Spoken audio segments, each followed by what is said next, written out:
এটা টেকনাম ইস্টে ফরেস্টে আগুন লাগছিল। ওই কিছুদিন ধরে ইংল্যান্ডে প্রচণ্ড গরম পড়ছিল। তো গরম পড়লে এখানে forest fire, wild forest fire হয়েছিল এখানে। দেখেন কি অবস্থা, বনকে বন আগুন লেগে উজাড় হয়ে গেছে। তো এটা ইম্প্যাক্ট পড়ে ইকো সোশ্যাল লাইফের উপর। এই জায়গাটা রেস্ট্রিক্টেড জায়গা, রেস্ট্রিকশন আছে, কিন্তু গরমের কারণে পুরে বনকে বন উজাড় হয়ে গেছে। এই যে দেখতে পাচ্ছেন মাটি কালো হয়ে গেছে। যাই হোক, এখানে সার্বিক সব কিছু উন্নত হওয়ার কারণে ফায়ারটা বেশি এক্সপ্যান্ড করে নাই। এটা যদি আমাদের দেশে হতো, বাংলাদেশে হতো, অন্য কোথাও, তাহলে ম্যাসিভ আকারে ক্ষতি হতে পারতো। তারপর আলহামদুলিল্লাহ আমাদের সুন্দরবন আছে। আপনাদের মনে আছে কিনা, সম্ভবত 2007 সালে সিডর হয়েছিল। আমাদের সুন্দরবন সিডর থেকে বাঁচিয়ে দিছিল, না উপকূলে অনেক লোকের প্রাণহানি করতে পারতো। সো আল্লাহর রহমতে সুন্দরবন একটা প্রাকৃতিক একটা বাঁধ, যেটা বিভিন্ন প্রতিকূল পরিস্থিতিতে বাংলাদেশের আপামর জনসাধারণকে রক্ষা করে চলে।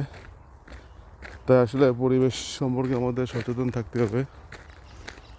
পরিবেশে যত বৃক্ষরোপণ করা যায়, এই সময় বাংলাদেশে বর্ষাকাল চলতেছে, তত প্রকৃতির জন্য ভালো। এই আর কি, দেখেন কি অবস্থা করছে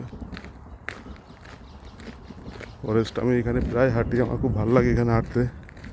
খুব খারাপ লাগছে যে বনটা আগুন লাগছিল, তখন আমি বাসায় ছিলাম। আমার ওয়াইফকে বলতেছিলাম গন্ধ কিসের, পোড়া পোড়া পরে আমার ওয়াইফ বললো যে এখানে ফায়ার হয়েছে, ফরেস্ট ফায়ার, বনে আগুন লাগছে। দেখেন পুরে কি অবস্থা হয়ে গেছে,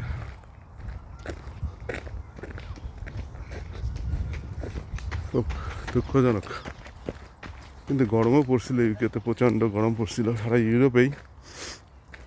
যাক, এটা ন্যাচারাল ডিজাস্টার। মানুষ যুদ্ধ বিগ্রহ নিয়ে ব্যস্ত। আসলে প্রকৃতি তো এটা হ্যান্ডেল করতে পারে না। মানুষ এত মারণাস্ত্র বানাচ্ছে আর প্রয়োগ করতেছে মানুষের উপর, যার কারণে এখন মানুষের সভ্যতা এখন হুমকির মুখে। আর সেখানে ওয়াইল্ড লাইফগুলো কীভাবে সারভাইভ করবে দেখেন। যাক, আমরা দোয়া করি এরকম ডিজাস্টার যেন কোনো দেশে না হয়। শুধু মানুষের কথা চিন্তা করলে হবে না, বনেরও অনেক পশু পাখি আছে, তাদেরও জীবন, তাদের লাইফও একটা ম্যাটার। সবাই ভালো থাকবেন, আর বেশি বেশি করে বৃক্ষ এই বর্ষা মৌসুমে লাগাবেন, তবে প্রকৃতি তার নিজস্ব মহিমায় আমাদের মাঝে ধরা দেবে। দেখেন ঘাস পুড়ে কি অবস্থা হয়েছে। আল্লাহ মাফ করো, আল্লাহ তুমি রহম করো, সারা বিশ্ব মানবতাকে রক্ষা করো, প্রকৃতিকে বাঁচাও সমস্ত ন্যাচারাল ডিজাস্টার হাত থেকে। বনকে বন উজাড় হয়ে গেছে। খুব সুন্দর একটা বন ছিল, যখন গ্রিন থাকতো, ওই দেখেন ওই বাসটা, তখন তখন খুবই সুন্দর লাগতো পার্কটা। এখনো পোড়া পোড়া গন্ধ। ঠিক আছে, যাক, খুব খারাপ লাগতেছে এই বনটা দেখে। আমি সবসময় প্রায় 1 বছর এই জায়গাটায় থাকি, সকালে হাঁটতে আসতাম, কিন্তু এটা হওয়ার পরে খুব খারাপ লাগছে। যাক, সবাই ভালো থাকবেন।